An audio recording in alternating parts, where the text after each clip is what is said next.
we go. I'm just going to pull my microphone away from my mouth a little bit because I need to take a drink.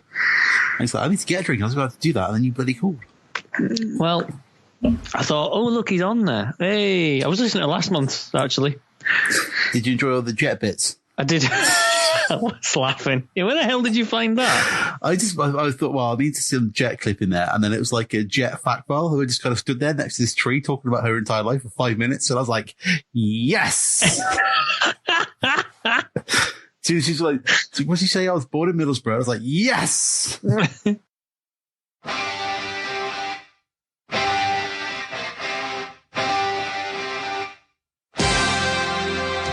Welcome to the Conquistabores. This week, the Conquistabores travel to Canada for the Canadian Stampede. Heading north of the border tonight, flying Cameron Phillips, the British Bulldog Ewan Taylor, Phil the Anvil Doyle, and Geordie Allen Milburn. Only tonight on the Conquistabores. The pub that me and Al go to for lunch in Carlisle has been turned into like a sort of mock 1920s pub. Nice. I think you told me this was happening, and I think Al did not approve. Yeah, Al went the other day because it's reopened now, and he's like, "Oh, Cumber, it's not great." Is it not great, Al? No, I was in there. Tell him about the Howard, Al. Tell him about the Howard. Well, it's all. Hang on, I'll put me. My dad's watching the football. It's phone's in there. All right. Hello, Al's dad. Hello, Al's dad. You should have filled out. So yes, what was it? Yes, it's all posh now. It is. I had a hammock and chips today, Cam. Did you? Yeah, small And? portion, and no veg anymore. Ah, And Seasonal. they've increased the price by £1.50. well, that's a bit rubbish. So yeah. Oh yeah, it was nice. Boris Johnson's England, eh? Yes, I'll blame the Yeah. Tories. I do that for everything anyway, so you know. Well, pretty much, yeah. I'm with Zack Sabre Jr., who blames the Tories for his crap G1 run so far. Oh, did he? Yes. I didn't know that. He Have blames you not seen the videos? Have you not seen the videos, Phil, of I've been Zack going Sabre away to see Jr.? the Moxley ones. Oh, you've got to see. Him and what's his face? What's his young lion's name? It's hysterical. Rita. I love him. Yep, big shooter. He's like what's the one this one? He's like, come on, let's go ice my balls. Yep. But no, you need to watch the NSG's promos from the G1. They have been absolutely fire.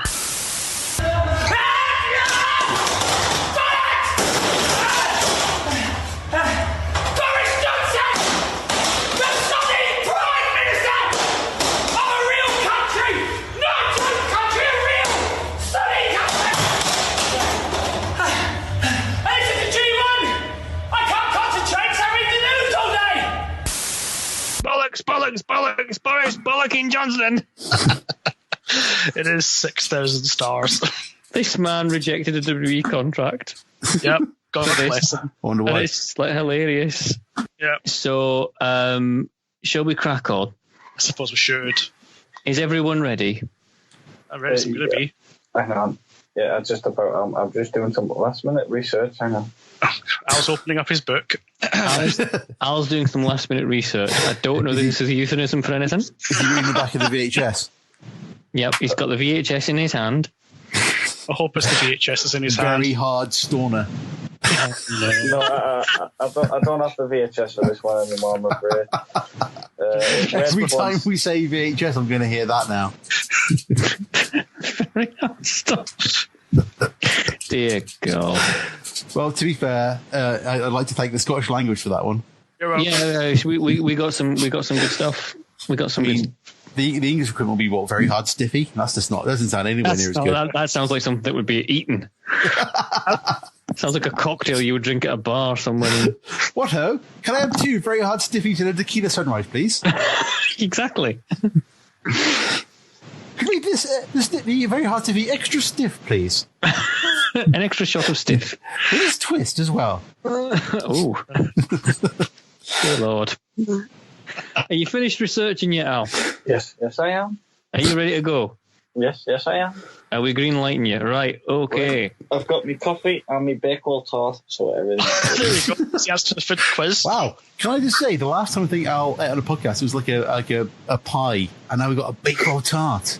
Bakewell A tart. lemon Bakewell tart. That's not a Bakewell tart. That's not a Bakewell tart. It's a lemon Sorry, pie. that's what the Asda packaging describes as. Well, to be fair, it's for Asda. It's for people with lower IQ. So if they call it a Bakewell tart, then it's a Bakewell tart. Call it Bakewell tart. I see Bakewell tarts usually have cherries on them, don't they? Exactly. It's cherry, This has got a cherry piece of almond, isn't it? lemon on the top. Oh, that's What? just wrong. Why are we Whoa. discussing Bakewell tarts? Because I will Al's on the save it. podcast, that's why. Okay, I'm fair going to enough. save it for halfway through. I think Save we're it all for ready half-time. to begin, gentlemen. He's we usually save Bakewell tarts for halfway through everything, don't we? Al? I'm going to make a note of that. So when we get to like halfway through the pay-per-view, I'll be like, right, stop. Bakewell time. Stop. Pickle time. Dun, dun, dun, dun. Dun, dun. It's pickle time. Right, anyway, this is a shorter card. I had hoped to give. Can I just say, isn't it nice that we're all on the podcast? Yeah, it's lovely.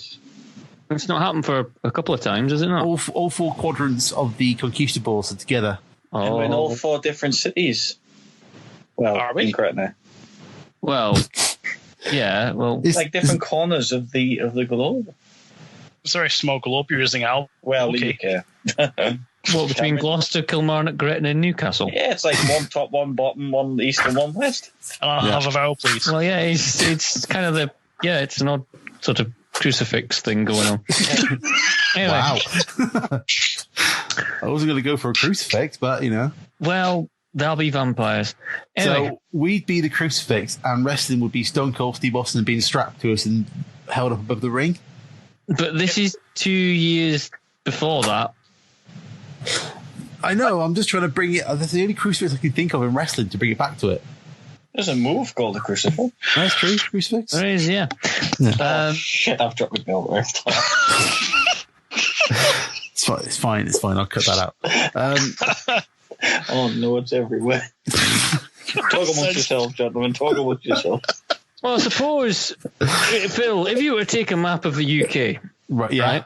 I'll and you picture were to it. put 1 point in Kilmarnock and 1 point in Gretna further south, Yeah. but a little bit further along towards Ireland. And you put another point to Newcastle. And you put another point all the way down south to Gloucester. You'd have 4 points there. You could Yeah. possibly get all the points of a maple leaf. Oh, there he is. Could you really? Yes, you could. For the purposes Could of you? this podcast, yes, you could. Could you? Could you, so- though? Yeah, you could. Shush. Very Right.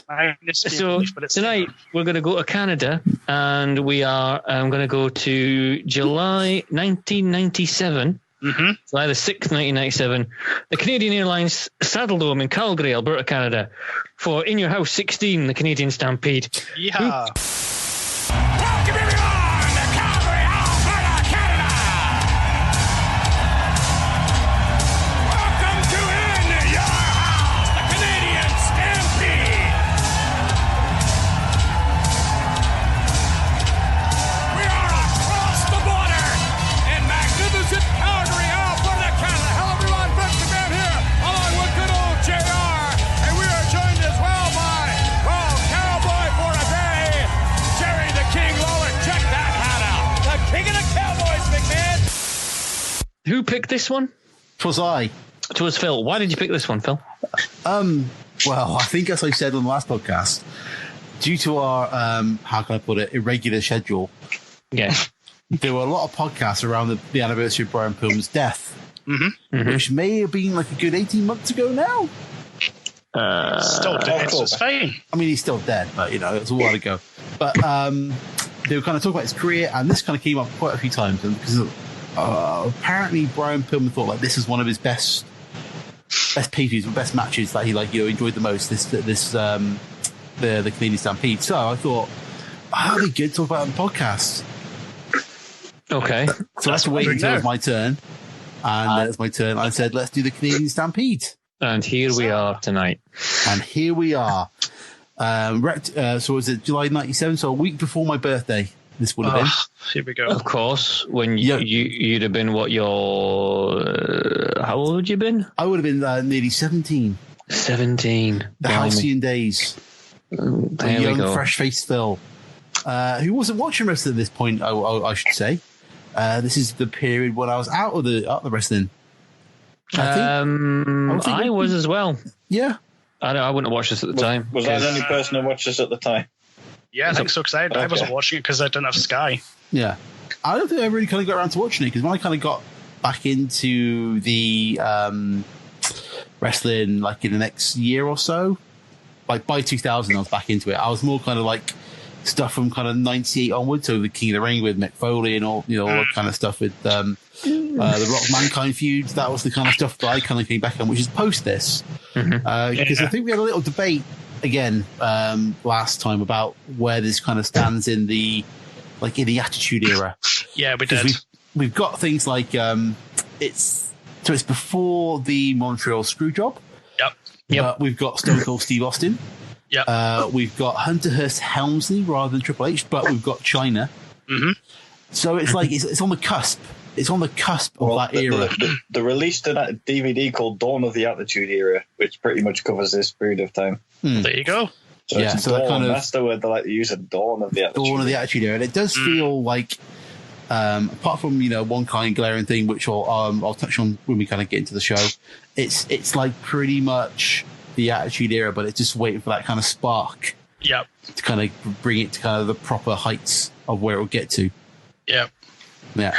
So, because even at the beginning, it's got like the old WWF logo. It's not the scratch logo. It's the kind of like looks like the old one, but it's not chrome anymore. It's like, what's the point? Just make it chromed. Mm-hmm. Make it chromed. The opening video package is quite interesting because it shows that lean towards the Attitude Era. You've got the clean cut guys. You've got like your Bret Harts, your sort of bastions of good, and then you've got Stone Cold Steve Austin, who's at the opposite side of the spectrum, who's just this bastard, but people love him because he is a bastard. We no longer live in a world of black and white. Rather, the landscape has become a canvas of muted grays, where good is indistinguishable from evil, and renegades receive a hero's embrace. He's a bastard. I thought it was really interesting. The very first words of the package at the beginning is, "We no longer live in a world of black and white." Yep. That's the first word of it. So I don't know if that was there at the time, or it was like a retroactive thing they've added onto the podcast. It seems awfully prescient for them to kind of go, we kind of feed in that change from the kind of white meat baby paste into the grey areas. The whole opening things like black and white. It's the way that the WWF often seem, when they look back on this pay-per-view in any kind of retrospectives, they seem to have like some great big surprise that, and we went to Canada and they cheered the Hart Foundation and wow. And it's what a shock. What a shock. But this opening video package is basically them saying, the Hart Foundation will be treated like heroes in their home territory. Yeah. It's like, well, yeah. I'd expect them to be. Yeah, it's just really weird. This is the first thing I noticed about this is the fact that whenever the WWF or WWE now today go back to this show, they always think it's like, we were really shocked that really all the fans started chanting, wanting the Hart Foundation to win when they were dastardly anti-American heels. I think there's one word that perfectly describes this pay-per-view: Bizarro World. This is a strange one. This is where the Canadian fans' Bizarro World thing began, really, wasn't it? I think the only Canadian I've ever seen kind of properly booed in Canada was Chris Jericho a few years ago. Like he came out and he got cheered. I think it was like, wasn't that one of those when they showed the house show on the WWE Network? Possibly. I can't think which one it was now, but he kind of came out and he did a promo on his way to the ring. When he kind of came out, they cheered him. By the time he got to the ring, they were booing him. All right. Well, that's just Jericho being Jericho for you. It's being Jericho. But but if you're Canadian and you're in Canada, you're going to get... They just cheer you, don't they? That's just the thing. And like I say, it probably started from here with the Bret Harts and all that. Isn't that the guy from Akira? Canada! That's the one. That's the one, yeah. Anyway, Bret has turned his back on an entire nation, says the voiceover. The bastard. The bastard. And then what I always love is they always going about how Canadian fans really love the Hart family and really idolize Bret Hart. There's always in every Canadian pay-per-view, in fact, just even any non-Canadian, at this time, someone holding up a sign with Bret spelt with 2 T's. Every single time. They even got confused because when he first started in the 80s, some shows had him with 2 T's and some shows didn't when they showed his little name, underneath him. But he's like been like 1 T for like what? Since like the Hart Foundation in like the late 80s in the WWF. So it's like, why if you idolize it? Yeah, misspell his name every time. Why not? Maybe they thought his middle name was T, so Bret T Hart or something.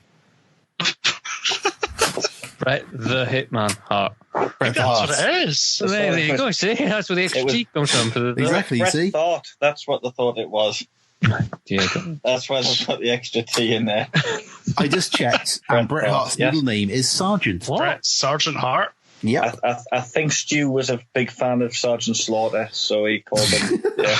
Wow.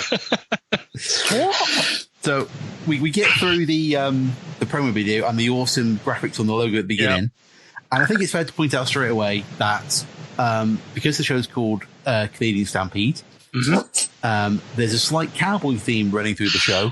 Just because everybody at the ringside is wearing a cowboy hat. And Jerry Lawler's looks awful large. Yeah, Jerry Lawler's got a massive hat. The Spanish announce people's got hats. The ring announcer's got a hat. The thing's got a hat. The timekeeper's got a hat. Everybody at ringside has got a hat. A big honking cowboy hat, just to underline the fact that it's a Canadian Stampede. Oh, to be fair, Jim Ross just turned up. He probably didn't get the memo, but the theme he just turned up and went, "Damn it, guys!" You steal him a gimmick.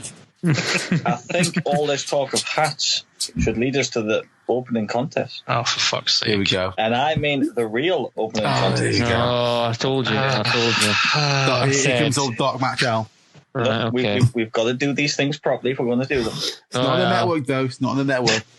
Exactly. Well, was the whole last podcast not on the network, but we still did it? Oh, here we go. It's on a network. What, guys? Let's just shut up. I'll go. This is on the network. It's on what's it called? Daily Motion. Daily Motion. Daily Motion. It's an ex-Wrestle Torrents or something. Yeah, that'll be on there. That's a network. So anyway, where were we?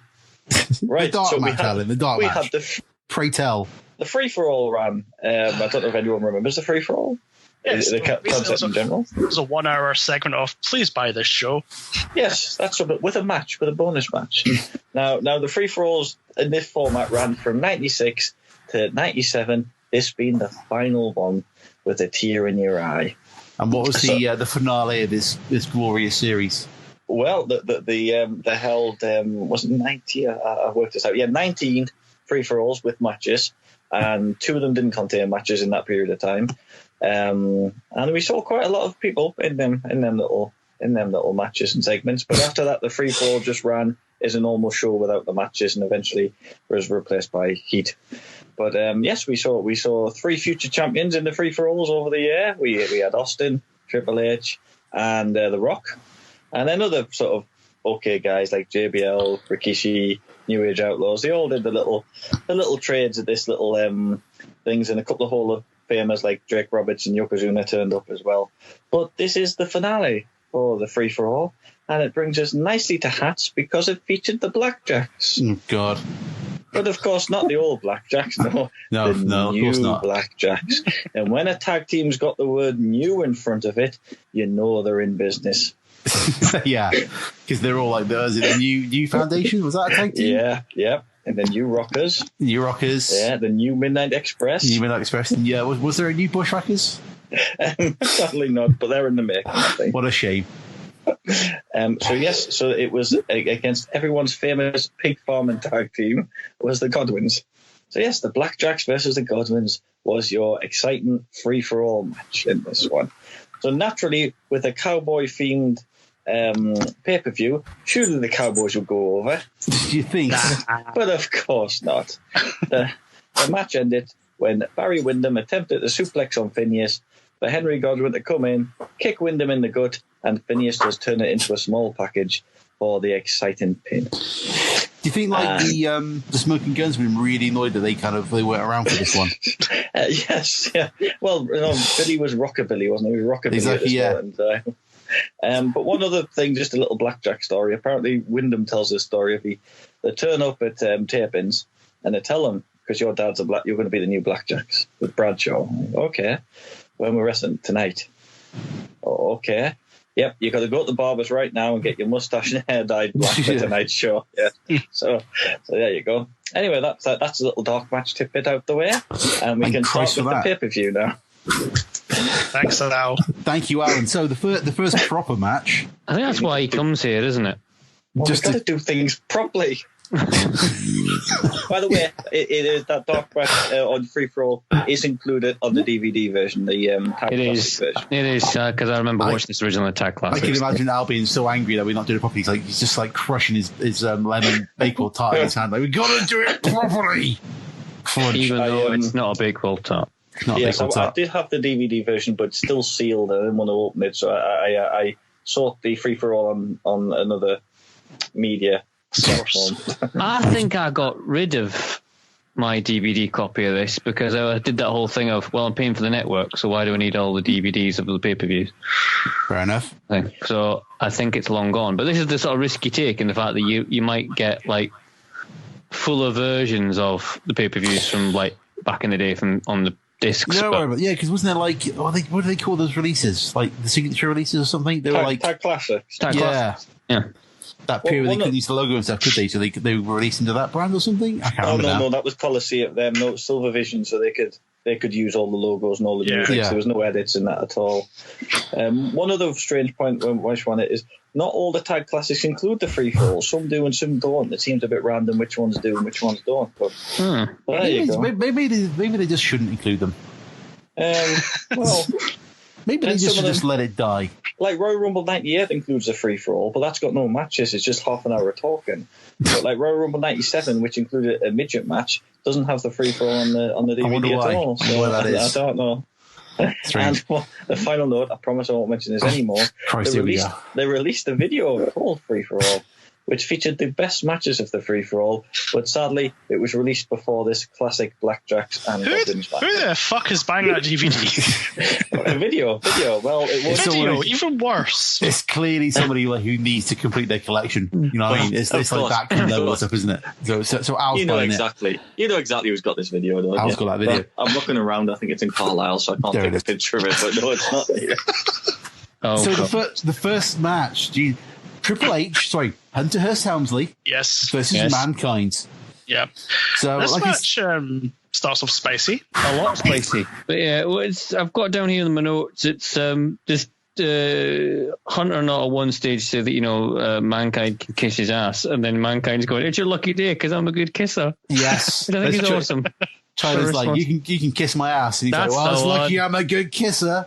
Oh, Mick. Yeah, because it's like it's China before a nose job. Well, it's Mankind. I know the surgeries. It's Mankind post the interview with Jim Ross. They kind of like touch on him being Mick Foley and Cactus Jack and all those kind of things. Yeah. So again, it's that kind of slight in between period where it's like, I guess DX forms towards the end of this year. Does it? I think so. Yeah, Michaels comes back and it's a couple of. Is it Ground Zero? I think it starts. Yeah.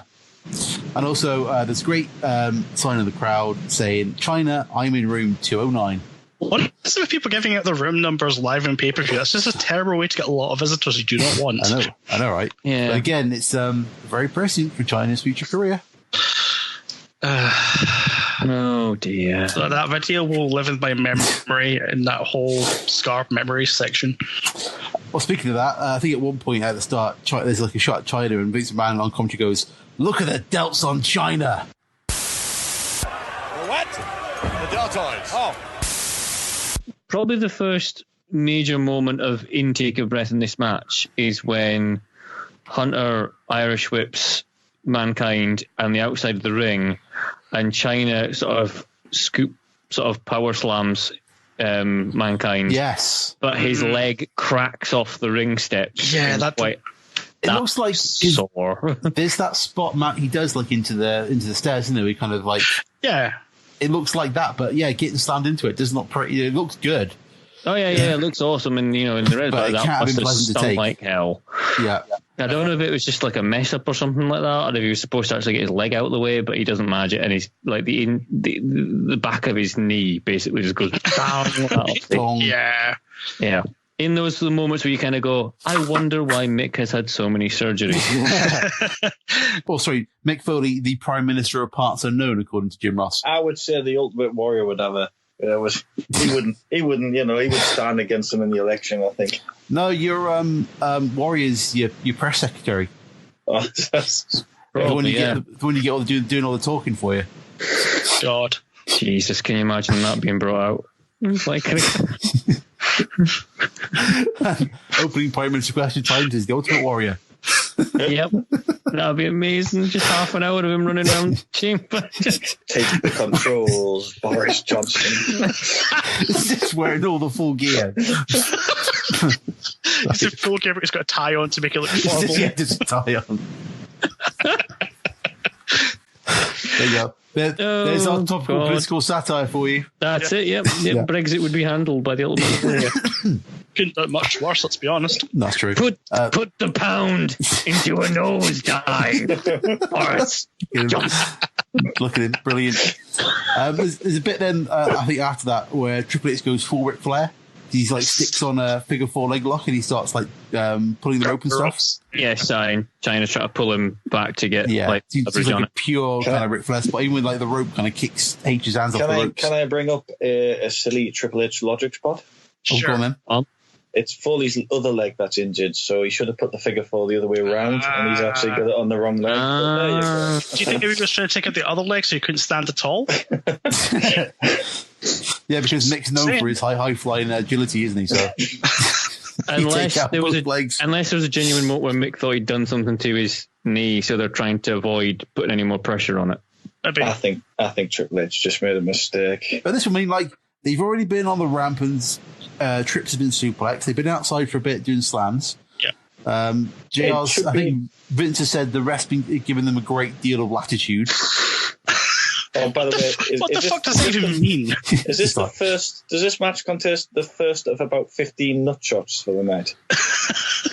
So. It probably does. It does. Yeah, it does because there's an Irish whip at one point. Foley falls out into Triple H's nuts, I'm sure. Yeah. I think Mick's on the. Is he like on the trainer pulls him through and crotches Mick on the post? Yeah, I think sounds right. Yep. Yeah, I've got the Triple H crushed on top rope as well. Yeah, and at that point they kind of roll outside, and then they just start going nuts. There was another spot I was trying to think of in that match, but it happened before. But I don't think I'm going to get it. I had it before. My old man brain can't remember. Excellent podcasting now. Wow. I don't write things down, you see. I do it by memory, but there you go. Sometimes it doesn't know. I think the most important point of this match is this match does not actually have a result. No. Because I think at this point they kind of go out into the crowd and then it's just a count out. It just finishes. Yeah. They just end up in some sort of mass brawl that will last for another hour. Yeah, they land in they go to the penalty box. That was the point I was going to make. There's a point early on as well where Cactus hits or Mankind hits the elbow, and Jim Ross actually refers to on commentary as it's the classic Cactus elbow. Yeah. But obviously a lot of WE fans wouldn't know, WF fans at the time, because he did it all in WCW, didn't he? And Japan as well, or whatever. But that was what he was famous for. It's that point when they kind of start stripping the gimmicks away a little bit and start talking more about people underneath them. Real people. Yeah, so like Mankind starts to go, they start calling him Mick, Mrs. Foley's baby boy and all that kind of starts going out a bit more. It also should be noted that Triple H has got some pretty dull offence at this moment of time in his career. Foley does make it look a bit better by taking silly bumps from it, but just a few months earlier, if you look at his Goldust feud, oh god, that was terrible. It was very boring. His two matches with Goldust and the Rumble in WrestleMania, they weren't exactly good, but this is a much better show, and I think Foley does lots to make Triple H look good. Obviously, that's even more true going into 2000, but I think in this match as well, he does quite a lot to make Triple H look an interesting wrestler, which he's not at this moment in time, I don't think. Yeah, no, you can kind of tell it's like he's still really early in developing that character. Like he's not, like I say, he's not even become like the Triple H kind of guy yet, has he? He's just still, and even though he's got China with him, and it's the beginning of that kind of change to DX, it's still like he hasn't started that yet.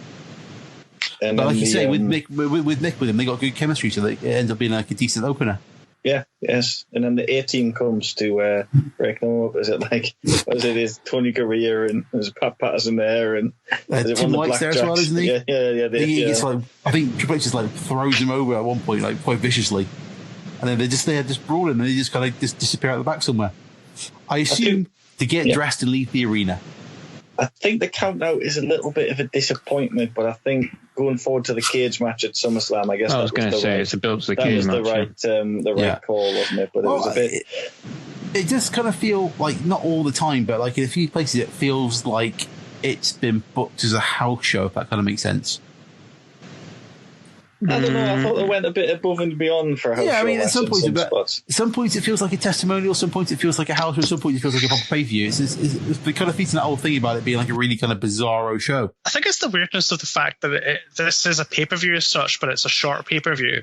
But people are expecting pay-per-view matches, but because this isn't an actual pay-per-view as such, they don't really feel the need to give you a finish, for example. They can give you a countout finish that you know is going to lead to one of their main shows. Later on down the road, isn't it? Yeah. So it's almost like these were the B shows at the time, but they were still treating them with more respect than a house show. But at the same time, they were nowhere near the level of it wasn't being booked like a pay-per-view, was it? Yeah, exactly. It was being booked as sort of not quite as a stopgap, but something above that, if that makes any sense. Yeah, like those, like the Saudi Arabia pay-per-views at the moment. Oh God, don't get me started on that. I'll bring up this point now. I think it's a good time to bring up. This is actually the last show that was 2 hours. All the In Your Houses were 2 hours, and this was the final 2 hour show. And the next one, Ground Zero, in September, would be the first 3 hour In Your House. There you go. And I think that was an attempt to try and make. I think at the time WCW were coming back with all these pay-per-views, and I think Vince thought, "Wait a minute, we've been running these In Your Houses for nearly 2 years, or over 2 years. Literally nothing really happens at them. No title changes, so not many. No. Not many. I mean, there's a few classic matches like the Buried Alive springs to mind, and I don't know off the top of my head, the only title change in Your Houses to that point in time was when Shawn Michaels and Diesel won the tag team titles. Do you remember that? Yeah, and then against Bulldog and Owen. Yeah, and then they got stripped the very next night, so it made the whole thing meaningless sort of thing. The tag team titles then, they weren't exactly covered in glory, were they? They weren't seen as like a top draw title, were they? So no. So I'm pretty sure the WWE and Intercontinental. The Intercontinental changed hands when he had to forfeit it to Dean Douglas, and then Ramon won it back the same night. I think that's the only other time off the top of my head that it swapped. Yeah. But yeah, I think Vince was very fans were kind of cottoning on that a lot of these shows were a bit meaningless, filler in a lot of matches. So this one kind of stripped back a little bit of filler, which maybe not true about the next match, but he tried to put on some proper matches. And obviously the main event was a great main event to have at one of these shows, I think. Yeah. This big multi-man tag team match was a good idea for a main event. Yeah. Well, speaking of that, we get a bit of video about the Hart Foundation cut about Calgary. You got Anvil with his shirt off. Dear God, why? Mile-long queues for a signing for Bret. I mean, it's a real kind of babyface video, isn't it? Yeah, it's a real event to show that these are two Canadian guys coming back to Canada, and the fans are treating them accordingly. Yeah. And then we kind of go into the Hart locker room to start a promo, but then Austin comes in interrupting it. Yep. He's all angry. Before we go, is Doc Hendricks putting on a voice in that video, though? Later on that day, some of the Hart Foundation's opposition, Goldust and Hawk and Animal from the Legion of Doom, attended the White Hat ceremony. This ceremony gave the WWF the key to the city. The WWF Superstars also competed in a tug-of-war contest. The Superstars prevailed, but the real winners were the fans. I'm not sure. I think he always kind of it seems like Doc Hendricks is doing this. He always talks like that in these WWE interviews, it seems. It's just weird. Well, the whole Doc Hendricks thing is weird anyway. Well, yeah. Well, I had no idea at the time he was a big wrestler. Obviously, I was new WWE, but I didn't know anything about. Yeah, I never heard of the Freebirds. Yeah. And when he came up, I didn't know who he was. And when they said Doc Hendricks, I just assumed he was just an announcer. And then as time went on, I was like, Michael Hayes, wait a minute. There's a WCW figure of Michael Hayes when he's in the Freebirds. Hang on. And then, it just seemed ridiculous for somebody who's that famous to just be repackaged under a stupid name to become a commentator. I don't understand. It almost the whole thing almost seems like a rib, doesn't it? The whole thing just seems like Especially when he's like, What's that pay-per-view when he's selling jackets and stuff and T-shirts? Oh, he does it on a few. He does do it on a few. It's not. Is it one of the SummerSlams he does? I think so. Yeah, he's just like there selling it. it, like hocking a T-shirt. It's like, oh, it might Jesus be SummerSlam Christ. '97. It might have been. No, it's earlier than that. I'm sure it's earlier than It's that. earlier than that. I'm sure it's like back around either post-Lex Express or that kind of period. I'm going to find a goddamn video clip. I will. I promise. Oh, yeah. I'm trying to think when he came in. I'm sure he came in '95 sometime because he did. When did he do commentary? He was on the commentary for a full pay-per-view as well, on the In Your Houses, I think. Christ. I think it was the first. It might have been the first In Your House when Lawler had to fight us. I don't. My memory's not as good as it used to be, but yeah, he was. I remember being on commentary there. In fact, I'm sure it was SummerSlam '95. It might have been. I'll investigate. Yeah.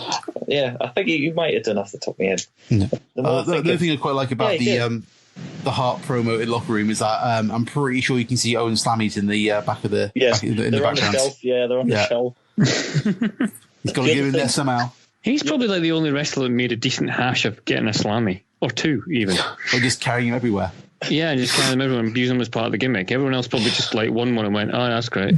Whereas Owen made it an integral part of his entire thing for a good 6 months. Yeah. I'm a double award winner, damn it. Yeah. What I liked about that little backstage promo is like it's the heel face thing again. It's like if that was in America, the whole Hart Foundation would have had Austin, but it was in Canada, so the heroes they're not going to do 5. Yeah, well, see, like no, we're not going to beat him out back. We're going to beat him in the ring, sort of stuff, isn't it? So yeah, again, it's babyface, but then we'll come to that later on. So next match, follow up from the opener, is the Great Sasuke versus Take Michinoku. A match that's very out of place in this entire show because this is two men going about 4,000 miles an hour and the crowd don't care at start. No, both in both their pay-per-view debut as well, wasn't it, for both of them? I think so. That's right. Your man Vince says. Nobody knows who they are, which is kind of there's not. I remember watching this at the time, thinking, who are these? I don't even think they built them up on pay-per-view on TV or anything at all. But we know where Tak is from, don't we? We know what country he hails from, coming out with Japan written on the back. Yeah, exactly, Mexico. But before they can start, who's this coming out? Yeah, it's Mick and Triple H. Yep. They're still good. Triple H is about bladed at some point. It's not even his match. But he's busted open. I think it's kind of like in and out again. They've been brawling for about 10 minutes off camera. Just wandering around the arena having a brawl. I will say that the commentary team do try their best to get over to the crowd at home, the audience at home, who these guys are and why they should care. Well, even Jerry Lawler, showing like an hitherto unknown level of knowledge of the Japanese wrestling knowledge, comes out with a reference to Antonio Inoki. You'll see, Ross, a lot of these Japanese wrestlers will start events sort of tentatively. If you remember when Antonio Inoki fought Muhammad Ali, how he kicked her, they used those striking kicks a lot like a boxer would use a jab. That's true, yeah. That kind of took me aback as well. I was like, what? One thing is they should really decide on the name because it comes up as the light heavyweight division, but Howard Finkel announces it as the junior heavyweight division. Oh, I didn't notice that. Is that reference to like how they would be, what's the word, like announced in Japan? Well, that's WWE had the junior heavyweight division once upon a time, a long time. Maybe they before. think I had a flashback and just forgot. So maybe Fink did, Because the junior heavyweight championship belt at one point. Which then became the lightweight belt, I think. It does. It has a lineage that's still going on, like at this pay-per-view, and then it's defended in Japan, and then they literally just take it from Japan and then start putting it on WWE guys. Yeah, because that was during the weird time where WWF were working with New Japan quite closely, and that's a weird period of time. If you ever get the chance, read the book Eggshells. It's a weird time when you've got like Ted DiBiase in the Tokyo Dome. And the Japanese crowd are just like, who's this guy? I can imagine Ted just being full gimmick in the Tokyo Dome. That'd be hysterical. Yeah. I mean, that was the thing as well. You had these hardened Japanese New Japan wrestlers, and then you've got like the equivalent of 1,000 fireworks going off at once with all these WWF cartoon characters, and the crowd just didn't know what to do. Yeah. I'm just going to mention one match, and again, you can Google it, and I don't think I'm going to get the guy's name right, but there's a famous match with Earthquake. versus a guy, I think he's called Kieto. He might be, my pronunciation is not that good. But during the match, the Japanese guy becomes so frustrated, he tries to shoot on Quake and then just grabs a mic and tells the audience it's all fake and then walks off. I know the match you refer to because he basically got the mic when something like the lines of this is all shit, is this what you want, this isn't wrestling, and he stormed to the back. Wow. Never wrestled again for major promotion. Let me see who that was. I can't imagine Earthquake. He wrestled at WrestleMania 7 anyway. Alright. I can't imagine Earthquake, bless his soul, doing a King's Road style. Yeah, that's the thing. Well, no, the thing is, Earthquake was a name in Japan. He did do his time in Japan. Was he a sumo guy as well? Yeah, people took to him. It wasn't like they didn't buy Earthquake. It was this, for some reason, this guy came up and just, don't know if he didn't want to lose to Earthquake or if he didn't want to work with him or whatever it was. But he wasn't very happy. Sorry, it was all Japan, not New Japan. My apologies. Oh, okay. Yeah, I think you said about like the crowd basically just like quite silent for this at the beginning as they kind of like start working. But then I think Sasuke kills Taka with a spin kick. Yes. And that wakes him up. And Taka Michinoko. Oh, he ran right and forgot about it. He's not cold. You're not unconscious. And that's all it takes. First, because we've watched a death in the ring. Yeah, oh my god, he just murdered that man. Mm-hmm. And then they start ramping up the pace. I think after that point, I mean, there's like Taka just like a series of brutal, nasty little drop kicks. There's some work on the outside, some nasty kicks from the corner, dives to the outside. There's like a flip out of a suplex into a Hurricane Rana at that point. So they kind of was cool. Yeah, they kind of start working the crowd up. At this point, there still hasn't been a racist comment from the King.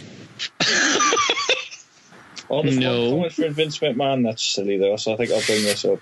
Okay. He says, the great Suzuki hasn't come all the way from Japan to lose. So that means Taka Michinoku must have come all the way from Japan to lose instead. Somebody's come all the way over to lose. Taka's there for the catering, let's be honest. Yeah. Oh, there's a nice bit as well, I think. Suzuki does like a springboard moonsault to the outside, and then some guy from the crowd's trying to offer them a drink. He's just there with his coat cut going, there you go. You need a drink, guys. What's all this about? Oh my god. Are we suddenly in South Park? Yeah. It's Canadian, eh? What's that about? Oh, man. Anywho. Speaking of which, still no racist comments from the King. I know. It's quite amazing, actually. Taka hits an absolutely sweet running knee / drop kick combo at one point. Sorry, springboard drop kick. Sorry, my apologies. Yeah. It's like it's towards the end, isn't it? They just start rushing up the pace to it, and and the crowd really come with him, don't they? The crowd builds up for it. It's very weird. It's very much the crowd are acting quite like a Japanese crowd if you think about it, because you know the crowd are interested. They're obviously watching in Japan, but they only start to get loud and only start to get really vocal as the match ramps up and up and up. And this match did kind of start off quite hot, but they somehow managed to take it a few steps above that to the level that the crowd were engaged. They were interested, and they honestly wanted to see whose neck was going to get broken in the most spectacular flippy-do possible. Oh, yeah, Taka gets drop kicked out of the air at one point. You see Suzuki kicks out of the Michinoku driver. Yeah. The spot I loved is when the German did the German suplex spot. Oh yeah, and he flipped up on his feet. I remember watching that at the time, thinking, "Oh my god, that's brilliant!" Yeah, that's such a clever spot. Yeah, it's probably very popular, but yeah, it was good. When at the ending, Suzuki comes in for the win, it just seems to go a bit flat. I don't know what it is. I think it's just because it comes out of nowhere. Yeah, because you get, I think, is it what's his powerbomb called? Like the Fender Fire powerbomb or something? Yeah, I think that's his finisher, but he doesn't finish with it. No, he hits like a tiger. Is it a tiger suplex? Tiger drive. Tiger drive. No, dragon suplex. Dragon suplex. Dragon suplex, yeah. And, no, it's tiger suplex, I think. Is it? Dragon suplex is a full Nelson one, I think. Oh, okay, my bad. Yeah. That's the pin, that's the win. Yep, that's it. And the crowd just came to go, oh, like it's not a bad noise, it's like a disappointed noise out of the crowd. I think they wanted more. Yeah, that you probably could have taken. Building they wanted more, did you say? Oh, here we go.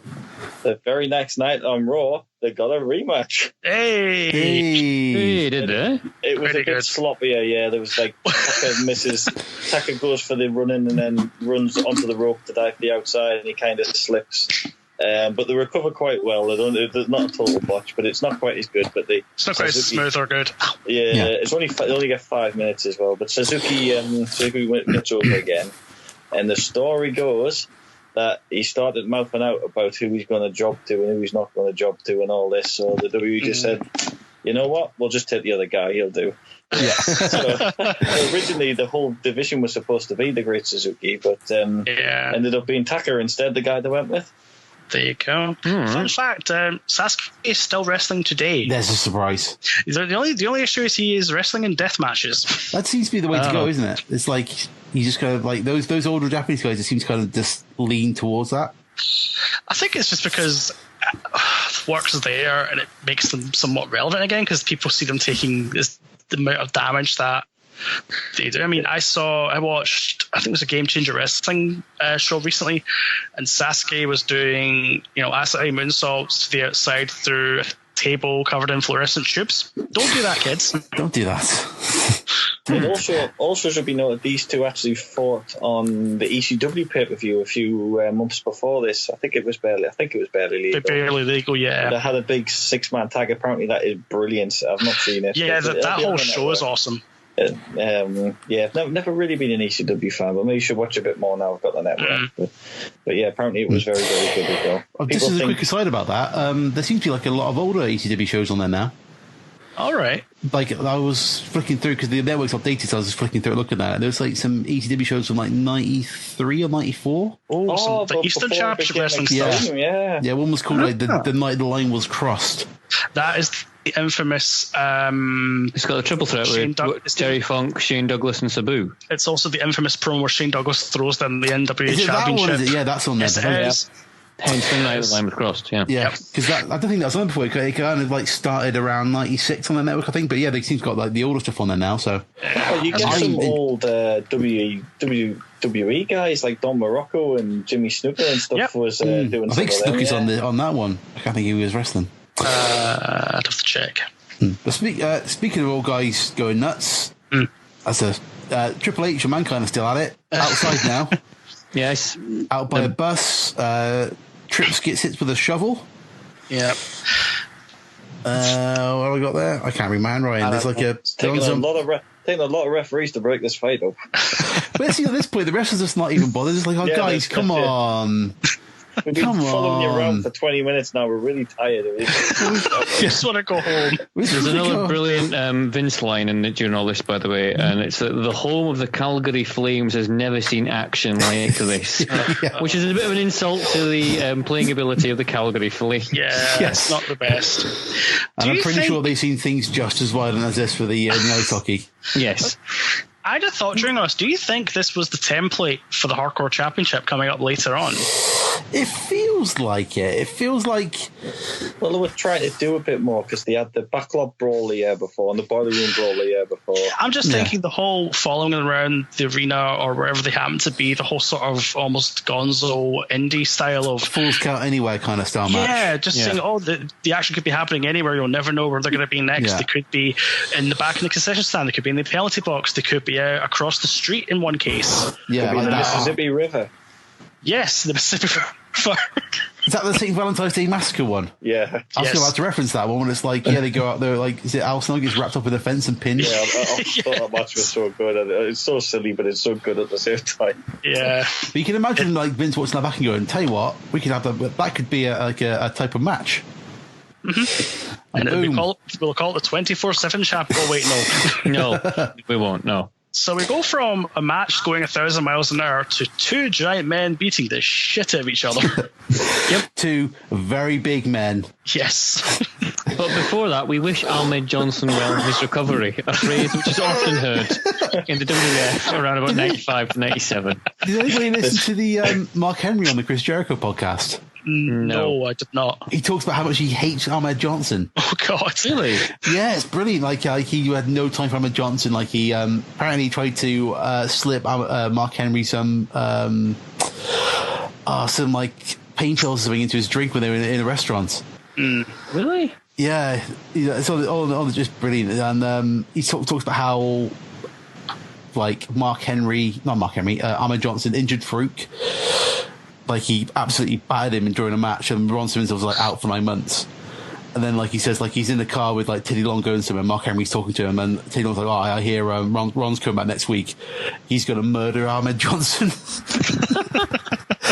Well, and he basically comes back and like demands a match with Ahmed Johnson, goes out and just like absolutely kills him, just batters him in the ring as a receipt for the injury. Lovely. And it just comes out like just Ahmed Johnson comes across like a massive dick, just like a massive cock. Well, there's a story he stole one of. Do you remember the Street Fight at WrestleMania 13? Yes. Yeah, with the Legion of Doom. Yeah, and Ahmed comes out with the spikes on. Oh yeah. Well, Animal claims he never gave them back. He kept them. He never got the shoulder pads back. Yeah. What an asshole. What an asshole. So we're glad Ahmed Johnson's not in the final. That was his last kind of big hurrah. That would have been like he finally got to the program with the Undertaker. Injured again, and then he kind of fizzled out towards disappeared into nothing. He joined the Nation, then feuded with the Nation again, and by '98 he was nothing. His last appearance was around February. He was gone. I think it's weird. Yep. We'll have to do an Ahmed Johnson like pay-per-view because there was that period like he did seem to be like the next chosen one. Oh yeah, I think he was definitely penciled for it. International Incident '96. It's around that kind of time, wasn't it? Before just after WrestleMania 12, he's in there's like a 6-man tag. There's like Shawn, him. And supposed to be Warrior. It's supposed to be Warrior, but who did he get replaced? Sid. That was it. Yeah.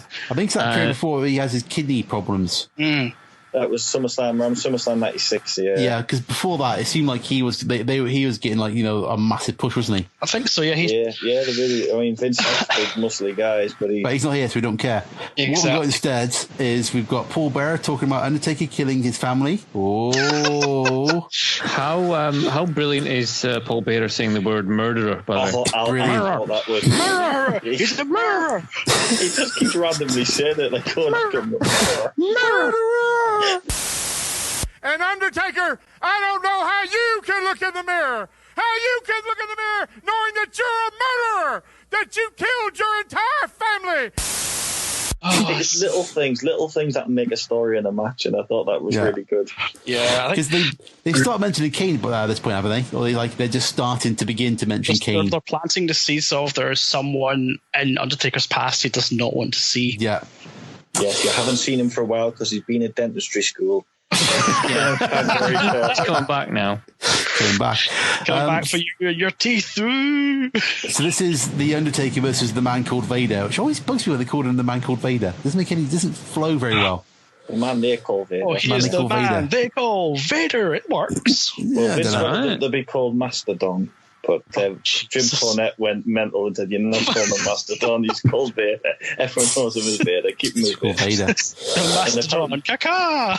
Apparently, Vader actually regrets that because he thinks if he went with Vince's Mastodon gimmick, he might have put more time and effort into him because it was a Vince McMahon idea rather than a WCW idea. Yeah. Let's be honest, Vader did okay after this, so I don't think he's terrible. That's what it's like DiBiase always said about the $1 Million Man gimmick. Like he went for it because he knew that was Vince's gimmick. Mm-hmm. So like he knew if he took it, like he'd get the right kind of push. But anyway, so Taker comes out and we kind of got Ministry Taker almost because he's wearing the kind of like the evil black garb rather than the kind of. No, he's miles away from the Ministry. He's only just the Ministry about end of '98. But he's wearing that outfit though, isn't he? That kind of different kind of darker outfit. Around 96, didn't he? Because he came down as a bat at Survivor Series 96. All right, we'll call him Bat Undertaker then. Yeah, he wore this kind of thing all through 97, except WrestleMania 30 when he went to his traditional clothes to win the title. But he's wore this like, this, I don't know what you'd call it. This like black, black bat suit thing. But when he kind of takes off his gown and all that, does anybody think the Undertaker always looks a bit weird with a belt on? No, not really. I just think you just come up and just think like because Undertaker's like one of those gimmicks that never really needed the belt. Like he was so over, like he didn't need that one necessarily. Is a stable champion, I think, at this moment in time. Bret and Shawn arguing who's putting each other over. It's like the Undertaker seemed a safe choice. It just seems strange seeing him wearing a belt. I don't know. Is it an aesthetic thing, Phil? Because the Taker's all dark, and then you've got this giant, shiny golden belt. Is it a bit jarring? Is that what it is? Yeah. Maybe if he went the Rock route and just carried it, maybe that would be better. Yeah, do you remember when he first won the title of The Undertaker? It's Survivor Series. Survivor Series 91. Yeah, he literally would just drag it along the floor. Yeah. Kind of like a Naito. I was going to say like a Naito thing to do. Yeah. And like, when he's, Limp Bizkit Undertaker, like a belt fits him at that point and that kind of thing. Undertaker. Right. Back in the Limp days of The Undertaker. What it is. But like this kind of Undertaker, the kind of dead man Undertaker, like a belt just doesn't like fit to me. Well, I suppose if he treated the belt like he treated the arm, like it was this giant symbolic thing, I suppose it would fit with his gimmick more. I think where you're coming from is the fact that it doesn't fit with this whole dead, cold, calculated man to have this giant, shiny gold band around his chest. Yeah. And I think as well, as Cameron said, they wanted the stable champion at the time, and Taker was probably the most stable person you could have put it on because he didn't have any problems with anyone. He wasn't going to jump ship, unlike the other two individuals, well, unlike one of the other individuals that we were going to speak about. But I can see where you're coming from with that. Yeah. But I think it's just an aesthetic thing. When he kind of takes his gown off and stuff, it's like, what? What about if Paul Bearer carried it instead? Would that be more? Awesome. Would that be better? Yeah, Paul Bearer. Melted it into have like a little belt for the urn. That's what I want. Oh dear. A little urn belt.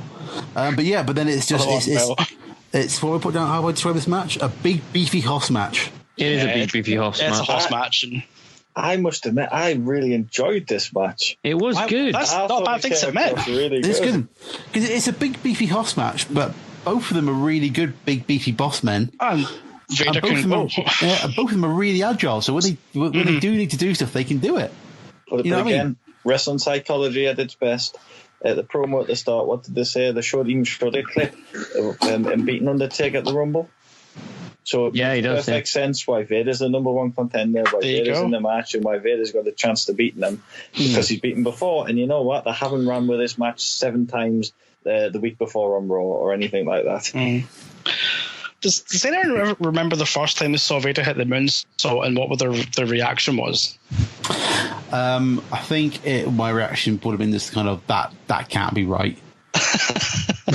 That can't be real. That man did not just do that. That seems wrong.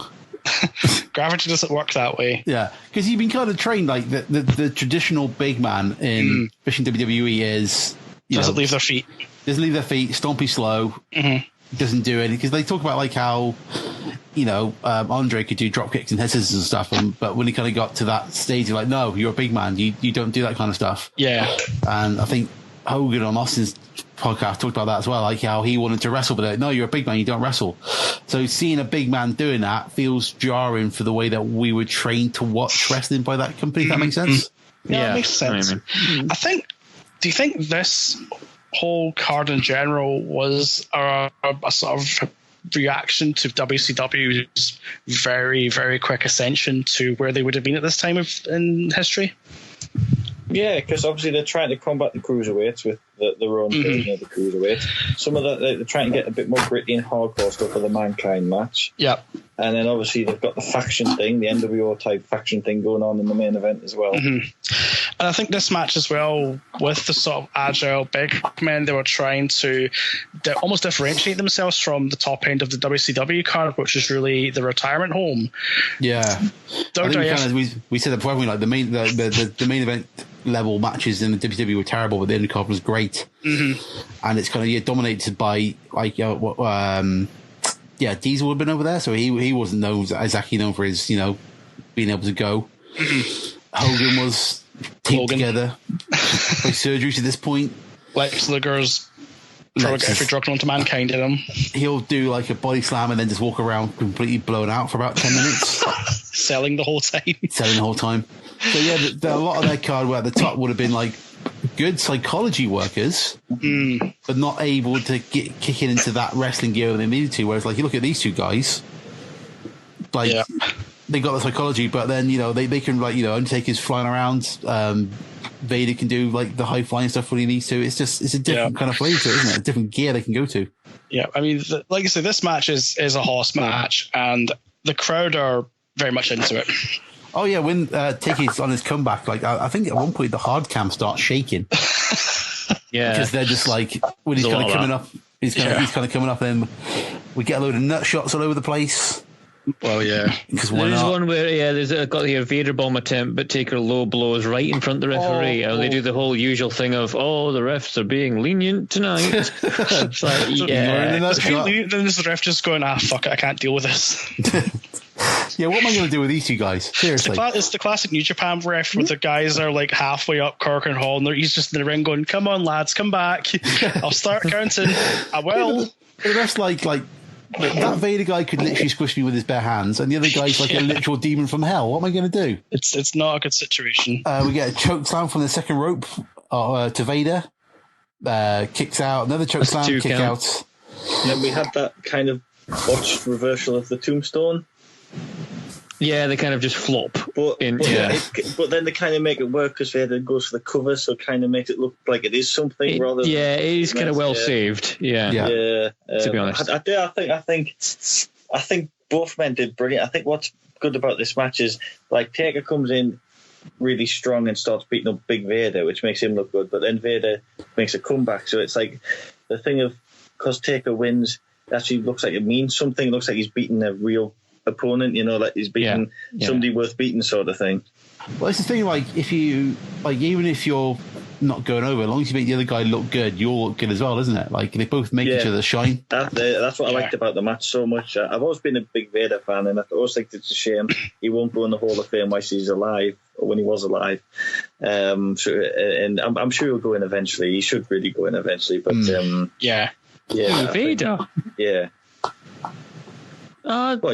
You don't think he should go in the Hall of Fame? No, I think he should go in the Hall of Fame. I'm just wondering, is he not already? No, he's sadly haven't put him in. He's not. I'm telling you, he's not. Oh, here we go. He's sadly. Who did he induct then? Stan Hansen. That's what I'm thinking. Vader went into the 2019 Hall of Fame. In your face, Alan. No, he didn't. You sure? He did. Well, let me see.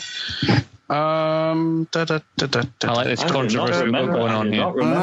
It says Wrestling Observer Hall of Fame in 1996. Let's see.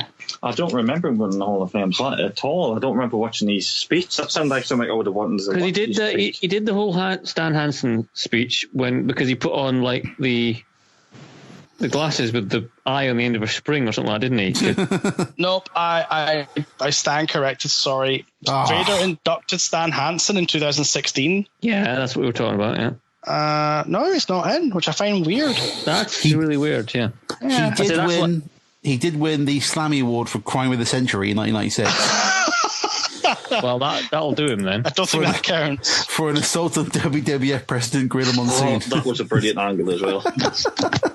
Of course Alan knows about it. Of course he does. Yeah, night after the Rumble it was. He had shoulder surgery, so they had to write him out, so they had him attack Monsoon and get suspended. Yeah.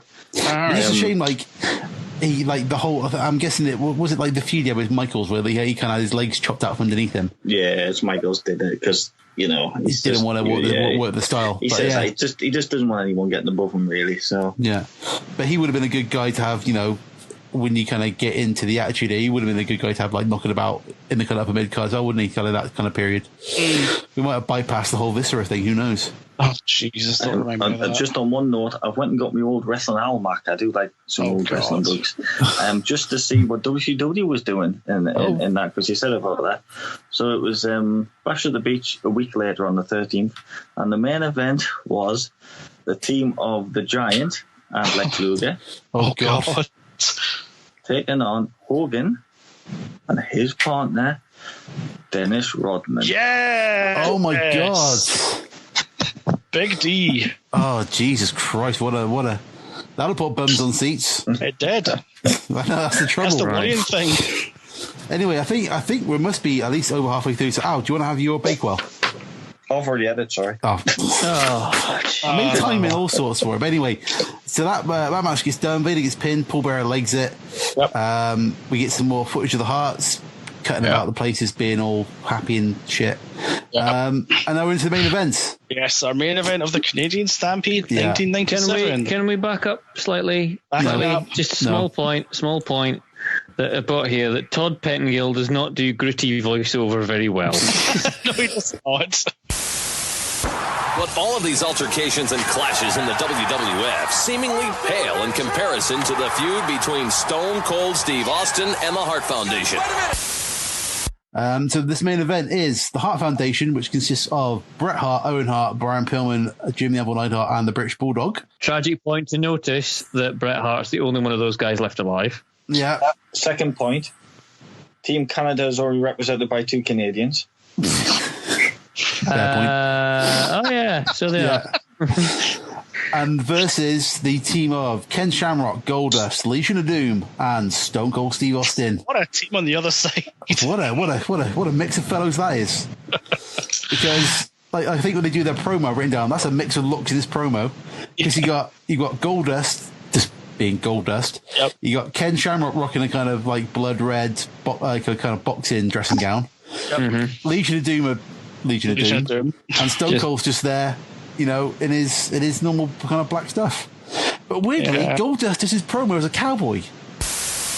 Well, you remember I put this thing together. I was the peacemaker. And they want to play Clint Eastwood? Well, you're looking at the best 5 that can do it tonight, and we're going to. Oh, I suppose, he's an actor. Yeah, he does. Yeah. He's an actor. He's in a Hollywood Stampede. thing. Everyone else is doing the cowboy thing. Well, why can't the androgynous strange man do it? Because he does it as like the natural Dustin Rhodes rather than Goldust. If really, I was like, wait a second, have you remembered where you are? Probably not. See what you're wearing.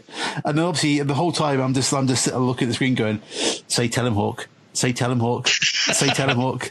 And what happens? Tell him Hawk! Well, tell him Hawk. Oh, I love it. I can't get enough of that part of the promo. Is this one that Hawk just only adds one thing to this? It just goes rush, and that's it. That's it. Off they walk. And then Stone Cold just kind of goes off in a big grub. Yeah, pretty much. I did text Al with this question, and I'll ask you guys as well. Is Hawk off his tits through this whole match? Yes. Clearly. Must be. Because there's a hell of... I know that it's like the chances of this were quite high at this time. Yeah. But it's almost guaranteed. Yes, there's a lot of eye rolling going on with him. And it just seems like he's just like la la la la la. He's just concentrating very, very hard on anything. On actually not killing someone. Yeah. Or it's all like he's all like kind of looking around. He's like, oh shit, I'm in a wrestling match. How did I get here? You kind of see Alan will just every now and then Alan will just kind of walks over to him and just like, Hawk, we're wrestling. Hawk, it's your tag. Hawk, you just killed that person. I do love the fact that the Hart Foundation got separate entrances and the crowd just goes crazier and crazier and crazier. Oh yeah, Hart comes out and like all of them climax at once. Forget the most important entrance of that Canadian. What do they call him? I can't even remember what they call him now. He's not the Prime Minister. Do they call him a Premier or something? The Premier of the region or something. Yeah, and then Stu and Helen get a little introduction as well. Oh yeah, because like all the Hearts are at ringside. We've got somebody comes out and does the Canadian national anthem. Yep. That will be Farmer's Daughter. All right. Yeah. But what made me really sad was that like you got all those Hearts at ringside. There's no Bobby Heenan on commentary. No, because I think King kind of knows that if he gets overheard saying anything, he's going to get dragged down that place and murdered. He's very torn down, isn't he? He's not his usual kingly self, but like Bobby Heenan would have absolutely roasted all of them. Yeah, and it would have been brilliant. What I think this match misses, and don't ask me who it could be because I don't really think there's anybody, but it's a shame there wasn't like a Canadian to join the commentary team to be proper pro-Canadian during the broadcast. Yeah. Did you need that with all the pro-Canadian in the ring though? Would that be too much? But no, I think it's a bit like like Junior Alliance, for instance. Heyman was on the Alliance side, and I think that was a good balance of having one person on each side, sort of thing. But yeah, so I don't know who. I've been thinking who would make the only guy who would is like Owen Hart, but he's obviously in the ring, so it doesn't really make any sense for him. He jumps off the ring and goes, I need to go commentary 5 minutes, you deal with it. Yeah. But it's like so Goldust comes out first for what is essentially the heel team. He's by himself. But again, this is where they kind of strip in the gimmick. They talk about Marlena being at home with the baby, describing her as a super corner person. That's a new word. Yeah, so, it's Marlena, the super corner person. So yeah, again, I think this is where Goldust isn't really the kind of 95, 96 Goldust anymore. No, which is kind of weird when you consider this is them trying to lean into the Attitude Era, and Goldust seems to be the perfect character you want to just lean into altogether to get, especially in this kind of environment. Yeah, to get the edgy sort of. Well, then he goes a bit nuts in a couple of months' time and does that artist formerly known as Goldust. Well, that's true. This was just the cowboy promo, and then they, for some reason, they pick out 3 female Ken Shamrock fans for no reason at all. Jerry Lawler really liked them. I think there is a reason. I can't remember. Is there really? I can't remember. What is it? Is it because they're wearing crop tops and skimpy clothes? I think it's where they're not dressed in much. Yeah. Yeah, I think it should be noted. Shamrock's probably the only member of the team who kind of still is a little baby face. Like he does get quite a few cheers compared to the rest of the team. A little bit, yeah. I think he's the most baby face of that team. Yeah. It's at this point as well that JR thanks the UK fans for staying up late. I think, was this on Channel 4?